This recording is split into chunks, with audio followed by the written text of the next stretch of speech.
Hello, friends and fellow collectors. Thanks for joining me for another edition of Diecast Emporium. Beyond excited to show you the Weiler Shuttle Buggy that is in this box, but before we get there, allow me to do a very quick recap. The model you see in front of you right now, the Rotec SV2500 Asphalt Transfer Device or Shuttle Buggy. This was built for me about a year or so ago now by Robert Kelly, a good buddy of mine in the 187 scale community. I'm sure many of you are familiar with his work that you may have seen on Facebook. And also maybe at some of the railroad shows that he attends. This model, rather, is phenomenal. The detail and the quality of the print is out of this world, and just beyond proud to have one of these in my collection, so I cannot thank him enough for that. But as if this wasn't good enough, now we have a Weiler version to show you. That has not been out of the box yet. I wanted to do an unboxing live on camera with you, so that you can enjoy my reaction as well as see it as we unbox it together. So, before we move this out of the way, if you do want to see the Rotec review, there will be a link in the video's description. I will link Robert's contact information on Facebook if you want to reach out to him. And then I'll also put another link at the end of this video, again, for those that maybe want to see the video review of this at the end of this video. So it's entirely up to you, but wanted to give you some options. All right, let's get to this. So this is the Weiler version. Again, I have not had this out of the box yet, so we're going to unbox this together on camera. I will say my initial impressions of the packing job are, I'm actually quite impressed. It looks quite good. You can tell that he went the extra mile to try and make sure this thing arrived as intact as humanly possible. And as we all know, when you're dealing with 3D printed models, or really any models that are fragile in nature, sometimes you do have to deal with some damage that occurs in shipping. But so far, it looks good. Looks like we're okay. There are three main parts to it. Obviously, this part is the hopper, which I'll show you just in a second. We have the main body of the machine, and then the conveyor belt. So here's the hopper. This actually goes in the hopper area of a paver. So that's kind of cool. Very nice. Pretty detailed. Again, we'll see that here in a minute. I'm going to take my time taking this out, so I apologize if the video drags on, but the last thing I want to do is break this on camera. So, you can always hit the fast forward button. But again, this is a 3D printed model, so it may look like it's a die-cast piece when you're watching the video of it, but in fact, it is not. That's just how good the design is. Okay, so we've got the main body out now. Man, that thing looks good. That paint is about as close as you're going to... I don't know if he used Weiler OEM paint, but it's pretty... Excuse my French, it's pretty damn spot on. Alright, let's get the conveyor belt out now. By the way, if I do sound a little nasally or congested, again, I have to apologize. I'm on the back end of everyone's favorite illness from the past 3 years, so just bear with me a little bit. Honestly, I feel as miserable as I sound, but wanted to get this video out before I go to an event tomorrow. So here is the asphalt chute, which also is in one piece.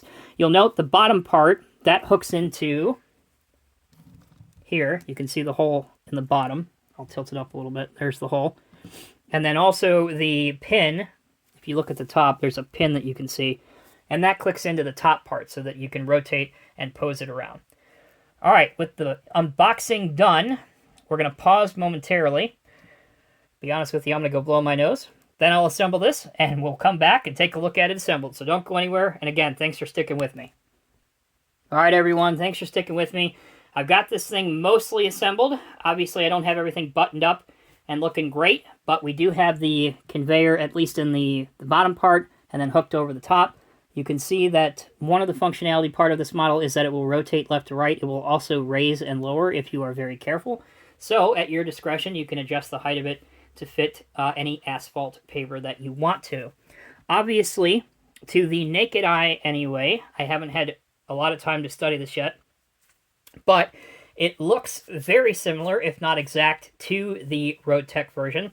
I have to admit, I'm ignorant when it comes to this type of machine in the real world. Maybe they are the exact same vehicle, just rebadged in the real world. I don't know, but I can tell you that the models look very similar, and to me, it works, and there's not an issue with that at all, especially in 187 or HO scale. I am just thrilled beyond words to have something cat-related of this type of machine to display with my cat asphalt paving fleet that, again, you'll see in a minute. Other details include the exhaust, the Weiler decals, the different hydraulic hoses here that are going into the main part of the chute. Obviously, the tread pattern on the wheels is also phenomenal, although it's very difficult to pick that up on camera, but hopefully you'll be able to see that. Again, all of this is 3D printed in plastic. No, I have not plugged the hydraulic lines in. Still have to do that. Coming over here, again, there's the vent, which is one of my favorite little details or nuances on these models that I truly appreciate. And then we move, again, to the back of this machine, where the asphalt does come out. And again, if you're not familiar, which most of you are, but this type of machine is also known as a continuous paver, and the idea is to have a constant flow of material from a dump truck to the paver so that your paving operations are not at all interrupted while you're changing dump trucks or what have you. So that is the advantage of using an asphalt transfer device. All right, moving it back towards the front. I don't know if I showed you the front, so if I didn't, there you go. There's the hopper part, and you can look at the front. I apologize about my hand that's shaking at the moment. There are roller bars or roller wheels that have been part of the design and the casting, and that is what would engage the rear of the dump truck and push it along. All right, so before my voice totally disappears again, let's get a diorama set up, or at least do our best to make sure that happens. And again, sticking with the family, I'm going to show you everything cat, or in the cat family. We'll start off with a cat dump truck. Move him over here for just a minute. Obviously, a CCM, or Classic Construction Models Caterpillar 8P1055B paver. That's a brass model. Should probably get these lined up in a realistic way, Tom, if you're going to do this. Put our little hopper into the paver. There we go. Not at all level, but we're going to work with it. And actually, just because I'm not going to adjust the height of this on camera, we're going to display it without the hopper for right now, just to get the job done. Here's our little roller, also by CCM. And then we have our dump truck, which is probably off the screen, so allow me to move the camera. And there you go. Just like that, you have, and this is awesome to see this in real life. I'm doing this for the first time with you, and this is fantastic. I'm so happy. Now we have an all-cat 187 paving model display. So, let's recap and end this video. Thank you again, Robert Kelly. Amazing job on the Weiler 187 Shuttle Buggy. I gotta say, this is just as good, if not a little bit better because it's cat, of the Road Tech version. Both of these are highlights in my collection that I will treasure till the day I die, and they're not going anywhere. When you line them up with other paving models, and you don't have to use cat, you can use, there's other manufacturers out there in 187 scale. I think Bomag has a Keebri paver. There are certainly some Siku Vogela pavers, the green pavers, and I'm sure I'm probably forgetting a thing or two. But anyway, fantastic work. Thank you again from the bottom of my heart. Looks phenomenal. Can't wait to bring this to shows and explain to everybody who did this and where they can get it. So anyway, thank you guys for watching. Thanks for putting up with me. I'm going to go take a nap. Check out the video. Leave us a comment. Again, thank you, Robert Kelly. You are the freaking man. Great work on this.